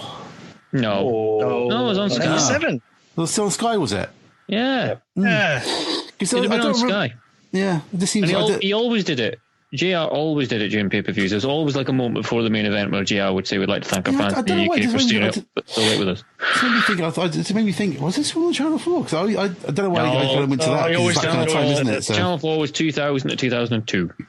Was it that late, was it? Yeah. Yep. It was a good old year with the first one. Rumble 2000 was the first pay-per-view I watched all the way through coming back to it because it was on Channel 4. That was the first one on Channel 4, yeah. That was what a show that was. You had blood, you had violence, you had Mae Young's tits for no good reason. Nice. That's the reason why Channel 4 didn't extend it by another year. Because of all the violence and stuff. That's how we ended up. It was Mae Young's breast. Yeah. All pay-per-views were an hour ahead, an hour behind, I should say. Yeah, that's when it started. So Channel 4 had a 2-year contract to screen the pay-per-views and Sunday Night Heat in the UK on terrestrial. Yeah. And they had the option to extend that to 3 years. But as soon as the Rumble 2000 came on and the whole Mae Young thing happened, that was the cause of them basically saying, no, we're not going to. No. Yeah. That's interesting. You think of like AEW now being on like ITV and stuff. Yeah. Oh, the TV deal's kind of there because WWE basically did retreat to Sky and just didn't go anywhere else. They just stuck with the Sky deal ever since. And now they're going to BT Sport. BT Sport as of January. Yeah. That's an interesting backwards move from my eyes because not as many people have BT Sport as have Sky. So they're it's a tricky one because I think they do tend to chuck it in with like a lot of people's broadbands. Like I think I had it, but I never watched it. Yeah, that's the thing. Yeah, that's it. You it's one of these ones you're probably going to have it, but you don't realise. But I just find it a very weird. I mean, BT Sport are going to advertise it to the hell. Of course they're going to. They spent a lot of money getting this. And I think it's going to be interesting to see what happens to their viewing figures because they weren't exactly great anyway. And moving it to a different network which is I think is a lot more sort of. I mean, albeit. 30 years they've been. I know it's a long time, but a long ass time. Sky didn't want to pony up the money, and I don't blame them right now because what are you buying? The pay-per-views are no good for money on Sky. Sky would have loved to get money off the pay-per-views, but now they pretty much do pay for pay-per-views now, where you can pay the network for $9.99, rather than buy a pay-per-view for £20 or whatever it is these days. $14.95, £20 for the HD version. Oh, the WrestleMania, yeah. And then last out, Stone Cold. So I love it when Stone Cold comes out because like he gets a massive boo, and how much does Stone Cold like it? Oh, he eats it up. He thinks you can see his face. He's like, "This is brilliant. This is going to be amazing." You can see the look on his face. It's a big shit eating grin, like, "Oh yes, let's get this done." And then all the hearts come out, and then we get the crappy version of the Hitman's theme song. Yep. I can hate that. When Jim Johnson got his hand on that theme song, he ruined it. I thought Anvil used to come out with Bret's old theme song, but instead he came out with this other generic piece of music. Yeah, Rubs. Yeah. Rubs. Pillman's music's pretty good. I like that psychotic type of music. Yeah. And Owen Hart's still using these. That music was actually written for high energy. And I was going to say, high energy music, isn't it? I love it.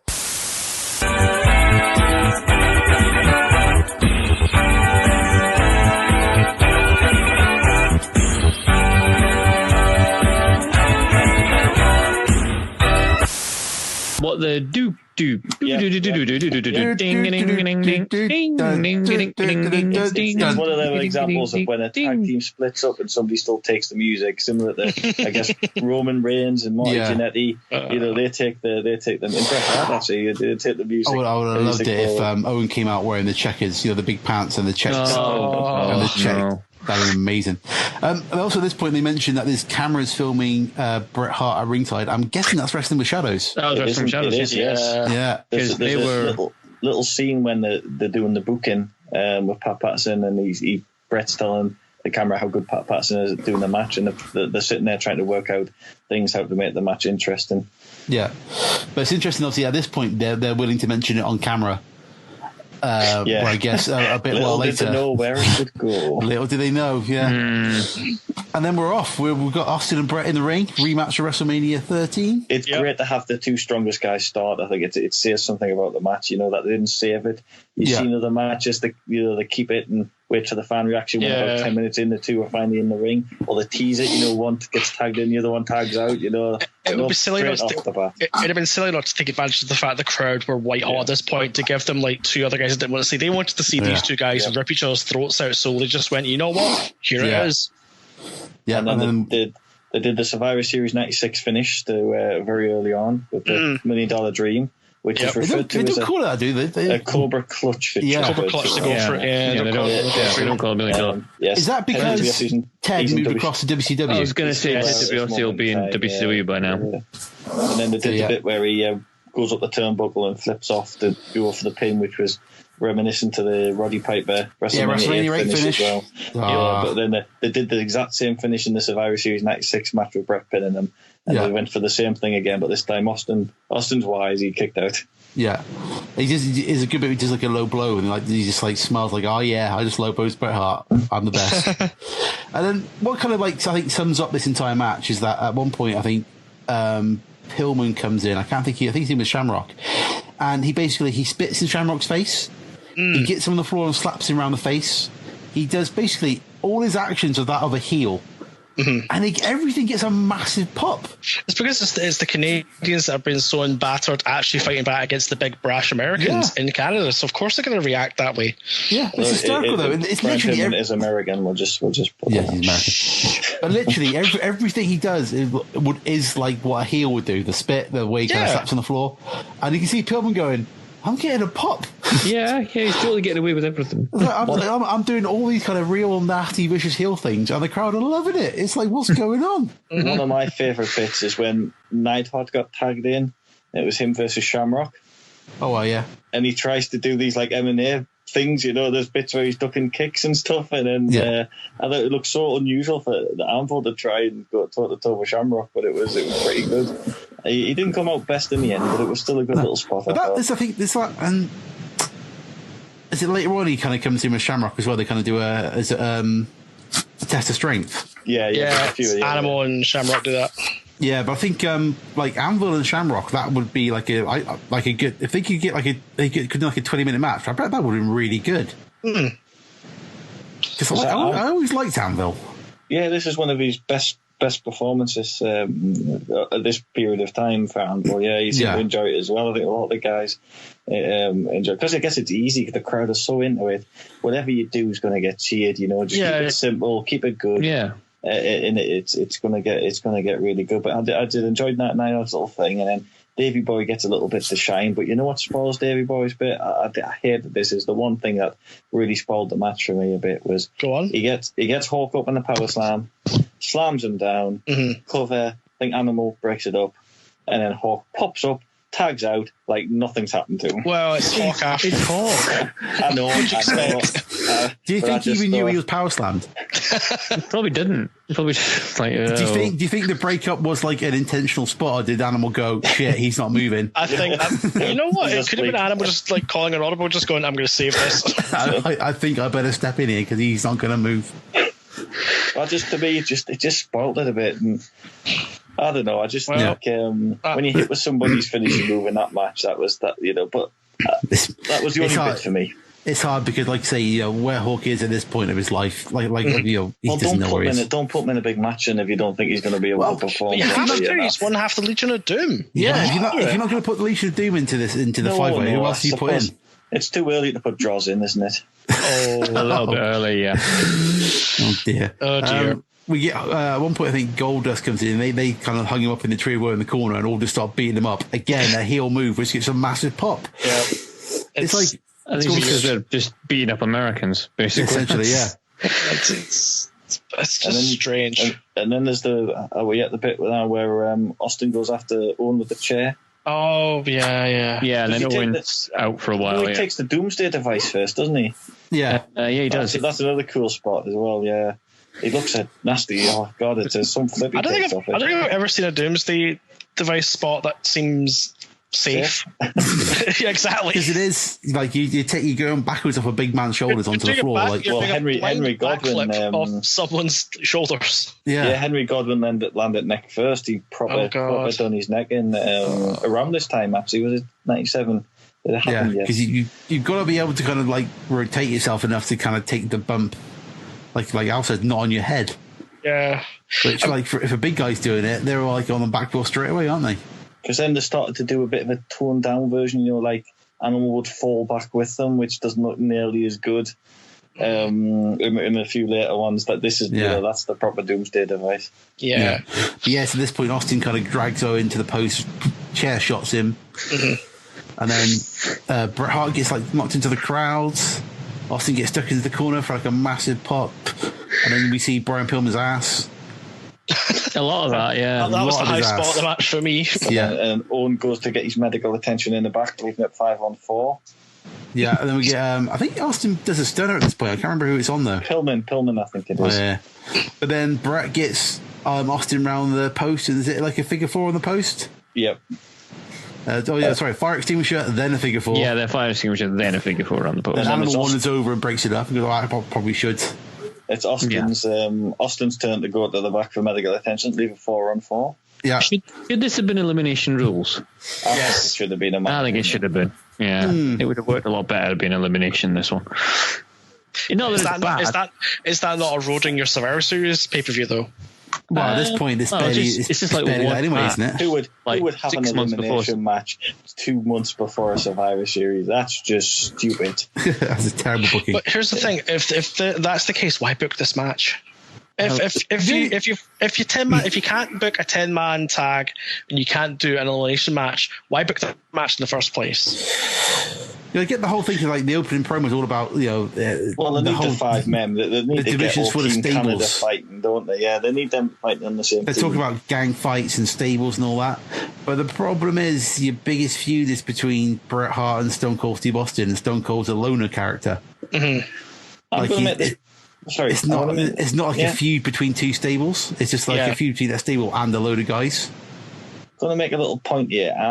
Sure, Shawn Michaels should have been in this match because to me he makes perfect. He's not doing anything. I think it's because him and the feud, the thing between him and Bret Hart is so strong at the moment that they wouldn't use him. But in theory, is he not perfectly placed in the match? Should he not have been? Maybe swap out Goldust or. You'd swap out Goldust. To me, Michaels possibly in the think tank was in the match originally, and then they decided to take him out because you look at it. It's really Austin and Owen who's the pair, and at this point in time, the feud's moved on. Yeah, it's not Austin and Bret. Bret hasn't really got anyone in the match. They're just kind of surfing off the wake of WrestleMania 13, really, aren't they? That feud. Yeah, and I think originally it wouldn't surprise me. Michaels would have bombed the crowd up. He would have been the perfect choice. He would have got booed so much, but I think it's because of all the stuff that has been going on behind the scenes. I think that's why he was probably Michaels isn't getting near Canada at this pay-per-view. But I think we'll see how when they come back for the Survivor Series later in the year, you'll kind of see how the crowd would have reacted to Shawn Michaels. They absolutely hate him and are massively homophobic. That's not so much this one, but the that Survivor Series. Oh my goodness! Oofed. But so we got 4-on-4. We got a bit of hossing with Animal and Anvil. Of course, that would have been a tag team, Animal and Anvil. Shamrock does just basically then holds Bret Hart's leg for no reason. Like he's got his leg up, like he's going to put on like some kind of submission move and just kind of stands there until someone comes in and breaks it up. Bret Hart had cramp and he was just like, stretching his hands out. It's like when footballers do it, yeah. He just does it. And then we get like the dodgiest looking superplex from Bulldog. Yeah, he struggles a bit, doesn't he? He goes up, loses his footing twice, and then who's he superplexing? Is it Goldust? I think is it Goldust? Yeah. I think Goldust loses his footing, which makes Bulldog lose his footing, and the whole thing is like, oh boy, someone's going to get hurt. Oh yeah. I was going to say they're not going to get this done proper. But this isn't looking good, but they lost his back. Yep. And then he's going nuts with Bret Hart. We've got sharpshooter on. Austin does a sharpshooter. Yeah. Owen's back, and it's just carnage. And then this is a spot that this is another bit I don't like about the match. But we go to the outside, and there's a bit of a thing with the family. Now the whole spot is supposed to be Austin gets a drink through at him, right? Yeah. Which is fine, that happens. But the whole spot in the talk about in Wrestling with Shadows, Austin turns around and he's supposed to think stew through the drink, right? Yeah. But Bruce wanting all the attention and all the limelight because it's got to be about him. Literally stays stood up at the guardrail. So when Austin turns around, it's so obvious that Bruce is through the drink. There's not any question. But Austin knows he's got to go after Stu because that's the storyline, even though it looks stupid. So he just goes after Stu for seemingly no reason whatsoever. Yeah. And then, of course, Bruce gets involved because he has to, because apparently Bret writes in his book, Bruce was desperate to get in on this Hart Foundation, absolutely desperate. He'd been begging Bret for years to get him a job because Bruce thought he should have been the one at WrestleMania 10. Not I was going to say, wasn't that always they wanted it to be Bruce, and Bret was like, no, it's got to be Owen. And then apparently Bret agreed because they got in this light heavyweight division. He thought it'd be good to have Bruce in there with the championship, and Vince agreed. He said, "Okay, yeah, we'll sort of bring Bruce in, and he can be like this light heavyweight guy." Well, during that bit, he gets thrown over the guardrail, and then for reasons unknown, Bruce just decides to punch Austin as hard as he could in the kidney during that spot. Oh. And that was Bruce done after that. Yeah, I think it was either during that bit or at the end when Austin's handcuffed. But one of them spots, Bruce hits him properly for real. Yeah, it just seems like Bruce is like he's treating it as like a shoot. Yeah, like that's Bruce's career. He's probably gone. going for it, and it's like, well, what? I mean, it's good. Like the heat's good from him. It kind of makes it seem real, but you kind of see in his face he's treating it too real. And you never see Bruce again until he referees that god awful match at WrestleMania. Is it 26? I can't remember what it is. Oh yeah, at 26. Lord. He must be the only guy who's refereed a match with sunglasses on, I think. But anyway, that's yep. But it's very soon after that. You get all the kind of shenanigans at the ringside, and then Owen pins Austin. Just with a pretty much out of nowhere. Yeah, it does kind of sort of come out of nowhere in the middle of all this riot going on. The only around them. finish you could have was some sort of roll-up finish for this match, I think, at this time. I believe that was the only sort of finish you could have. Yeah, you couldn't have Austin go over because I doubt they would have got out of the ring. It had to be Canada going over. There was no there was no choice. Yeah. But then, there seems to be about half the population of the entire arena getting to the ring. Yeah, because they're all related to the Hart family. All just Austin's getting handcuffed. Yeah, and he sticks his fingers up on his way out, doesn't he? Yeah, bends over, sticks his fingers up. Well, little story. Yeah, well, I think this is Harry Smith in the ring. I believe there's Harry Smith. Natalia, I was going to say, I'm assuming Natalia's there, but I couldn't see her. And I think Tyson Kidd might be there as well. I was wondering if they were in the ring because it's all the grandkids. I think Owen's son's in the ring. Yeah. Who I know him and his mum are the first to leave the ring. They're climbing up before the PPV's even finished. They're kind of going out the back already. But in a piece of brilliance, there's somebody there who nobody in the ring have a clue who he is. He just went up to security, pretended he was somebody's boyfriend, and they let this little kid in the ring, like maybe 12 or 13. None of the Harts know who he is because he's not related to them. Nice. But there he is in the ring celebrating with all the wrestlers. It's like I didn't think there was someone stuck in. It's like the what's it called? The guy in the Champions League got in Man United team photo. Yeah. Oh yeah. The guy who ran in wearing a kit. But yeah, it's a big mess of a finish. It feels like a very much a kind of. Sorry, what was that? Someone's got an opinion. That's my Doug. It does very much feel like a kind of attitude. Apart from, does anybody go through one of the announcers' tables? They get thrown onto the table. Onto it, not through it. Yeah. I think that's the only thing from like an attitude era perspective. That's the only thing he's missing is someone going through a table, an announcer's table. But otherwise, it's got all that kind of like the kind of rolling carnage of a kind of an Attitude Era main event. Oh, I think the ending was done well. I think you had that bit of carnage, the PK, quick roll up, and then that's it. Team America against Skulkoff defeated. Yeah, and then Skulk's back in for a bit of a beat up, and then there it goes again. So, yeah. But a few little facts before we leave the match. They did a rehearsal for the match as a dark match. They were rotating before this. They did a little. The same teams fighting each other for a little rehearsal, and they did a little the week after. Not quite the full event, but they did a dark match of Bret, Owen, and Bulldog against Austin and Legion of Doom. Just as a little thingy there as well. And one last note: this was the last time you would see Bret and Anvil in the ring as a team. Aww. Yep. Yeah, that was a little, and they did a little spot. Didn't they? I don't know why they didn't do the heart attack, but they did a little spot where they did the demolition move. Oh yeah. Off the second rope, the elbow drop thing. They should have done the heart attack. Yeah. I think they should have done. That would have been a good little spot. It does very, very much feel like a kind of a last hurrah for the Hearts. Yeah, because with events coming up. Yeah, because by the end of the year, Bret Hart's left. Next year, Owen dies. Yeah. No, 2 years, 99. Is it 2 years? No, sorry. Yeah, is 99. It? Oh, okay. Oh, yeah. 99, yeah. It is, yeah. But sorry, then within the year, Pillman dies, doesn't he, I think? Pillman dies in October, yeah. Yeah. So very quickly, like, this kind of, like, what's it called? Stable is just pretty much gone, because I think when Hart goes, don't Davey and Anvil go with him? Yeah, Davey buys his contract out. Yeah. One of Anvil's just released on the condition that he puts DX over. I don't remember the storyline, but he pretends to join DX, and at the end, trying to hit him in the nuts, and they just spray paint him. It's so stupid, but there you go. And then Owen can't get over his contract, sadly, because who knows if he could? Who knows what could have happened? Yeah, and it's just so that it feels like it's like they're all. I mean, Bret's still like probably just on the peak, just past the peak of his prime, but still really good. Owen's still really good. Davey looks good in the match. Like it's like you could have had they could have probably been on top for like another 5 years maybe.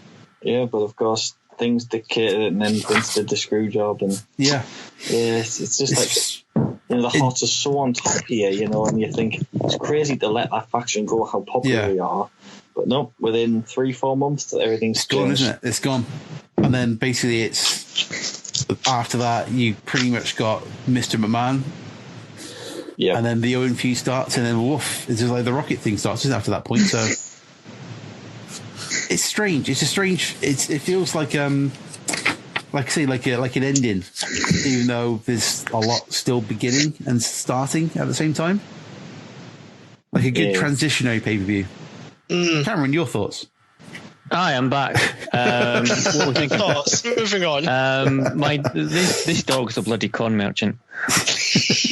She was whining, and I thought she went out for a pee, but she's been outside, peed like begrudgingly because it's a bit cold now, and now she's just sat chewing a bone. So I'm like, right, okay, we'll leave it like that for 10 minutes. Anyway, my thoughts on the Hart Foundation. It would have been good had they lasted a lot longer. Yeah, I was saying like you could see this stable lasting probably like another 5 years. Oh yeah, it would have been amazing. But and it's everything like, changed. It's one of them things. It's odd how the WWE often like start reminiscing about things and keeping them as some kind of integral part of the history of the company, when in reality they only lasted about 3 months. Yeah. You know what I mean? It's just weird how they can sort of go, and this, it's like The Rock's sort of face and heel turns in this sort of like the late 90s. It's like kind of when he was a heel for probably about 4-5 months at the start of like 1999, and then that's cool it. For Rock. Yeah, and it's just like, but that's seen as some sort of big, the way they talk about it would have lasted for years. You know what I mean? But yeah. The Hart Foundation is one of those. The Hart Foundation in this current form really wasn't all that long on the planet, really. Yeah. And it would have been great had they gone longer. It would have been. Can you imagine like Bret's Hart Foundation against DX? That'd have been great. Yeah. It would have still been the whole thing about, Bret Hart does things properly, not like Shawn Michaels, who's like, these degenerates, blah, blah, blah. Because it was him that called them degenerates originally, wasn't it? Yeah, that's what he said, wasn't it? Yeah, and that's it. And it would have been amazing to have a feud between sort of those two as a sort of faction. You know, when you had like you could have had the Hart Foundation as they stood versus your New Age Outlaws, Triple H, X-Pac, that version of Shawn Michaels, maybe, you know what I mean, or whatever. But that would have been amazing. But sadly, we never got that. I mean, when did you maybe already discussed it while I was letting the dog out, but when did Brian Pillman die? Because I don't think Brian Pillman has much longer left. October, yeah. So he's got like 3 months. Yeah. So also be noted, this version of Brian Pillman isn't very agile or active. You know, his ankle injuries. No, because he broke his ankle in the motor. Yeah, and he's not in the best of conditions either. So, you know, this is probably Pillman's highest point for his WWE career, I would say. Yeah, it didn't last. For having conned his way into the WWE, he kind of didn't really last that long once he was there. Yeah. He conned his exit from WCW more than his entrance into WWE, I suppose. Very much worked it into a shoot. Yeah, he did. And Bischoff fell for it in a big way. Because was that not the thing of, he was going to go east, they were going to loan him to ECW for a bit. And then the whole storyline was that he'd stormed out, and the kayfabe storyline was that he'd stormed out on WCW after falling out. And he convinced them to cancel his contract to make it seem real. Yeah, he convinced them to legally cancel his contract so none of the dirt sheets would find him, so the dirt sheets would think it was real. So WCW's legal department cancelled his contract, which meant he was free to negotiate with the WWF, who he had basically told them that the only way he was going to move is for like 3 times his salary. So they gave him 3 times his salary. It's funny how that works. He's injured. And he spent most of it on a treatment table. Yeah. But that was fun. Yep. So I like this main event. It is a sort of it is an integral match at a certain time, and it was of this time. It's a nice five match card. Yeah. 4 of them are important, though. So where does it go on the list? I have been looking at the list. I have the list actually in front of me. Yeah. Well, I was thinking, like, the way this kind of pay-per-view is kind of put together as, like, a celebration, I think the closest one we've done to it so far would be, not necessarily in quality, just talking about, like, in kind of tone and that sort of thing, is ECW One Night Stand 2005. Because that was very much like a kind of a celebration of that company, and this feels like a celebration of the Hearts. That makes sense. But it doesn't actually, but nothing on it kind of actually lasts or makes any kind of permanent kind of difference, if that makes sense. That makes sense to me. Okay. And that's number 8 in the list. Which begs the obvious question: is this pay-per-view better than No Mercy 1999? Legacy, no. Yeah. So I think it's better than No Mercy in 99. Well, you know your opinion now. Well, I just think it is. Right. Democracy, Al. So it lines up. So is it better than ECW's One Night Stand? A lot of people regard that as a very good pay-per-view as well. Yeah, they do. I don't think it is. I think that's where it stops. So it's... The sad thing is we've got No Mercy 99 at 7 and One Night Stand at 8. It's not sad, that's just how it's gone. Yeah. So where are we putting this? Are we putting it in between? I guess so. Well, the 8th best pay-per-view of all time? Yeah. So sounds about right. So No Mercy 99 is better than it, but this is better than One Night Stand. Yeah. Yeah, okay.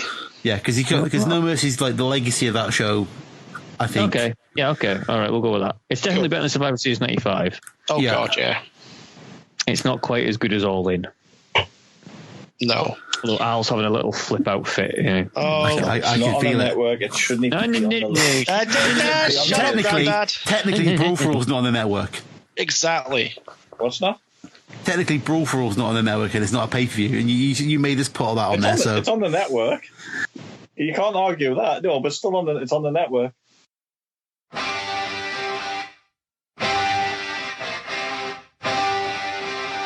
On the subject of stupid things, who's driving the bus next time? Well, I think next time might be a round table. Oh, yeah, I was thinking this. I was like, surely we've got a round table. It is. But then again, what the hell are we going to do for for a round bloody table. It is, like you see. Square. I think it's a round table, then it's cam. Oh God. But I've only got, hang on, let me just find if I have a list of round table ideas. We'll brainstorm. Well, brainstorm live. Whilst you're looking, I'm just going to bring up the sad point of Holly Race's death. Yes. Oh yes. Yes, it was very, very sad. 76 he was. Yeah. I only know him really through his WWE career, which wasn't that long or good, but I know he had a big NWO famous career he did. Yeah. Well, we did have a fantastic episode on Play for the Gold, which he's obviously involved in. One of his best promos in that one. One of his best promos. Right. I would have done some fancy editing and kind of cut that out, that little brainstorm session. Oh, okay. And Good. I will then edit it so like that we were highly organised and we really knew what our next show was. Yeah, totally. We've always known for months it was going to be best women's wrestling. So we're going to decide who the best women wrestler is. Yeah. That would be cool. I get the feeling that Cameron made politic for it to be amended to the best female wrestler with blue lipstick. Now, you make it sound like I've got some kind of weird thing Because going you on do. here. I don't know. If you listened to the last episode, you definitely had something for a weird thing. I'll cover all the women from 1980 to like 2000, and then you can. That sounds really dodgy. That does. Oh, you covered me now. Can we get some clarification there? I will cover them all in Newcastle Brown Ale.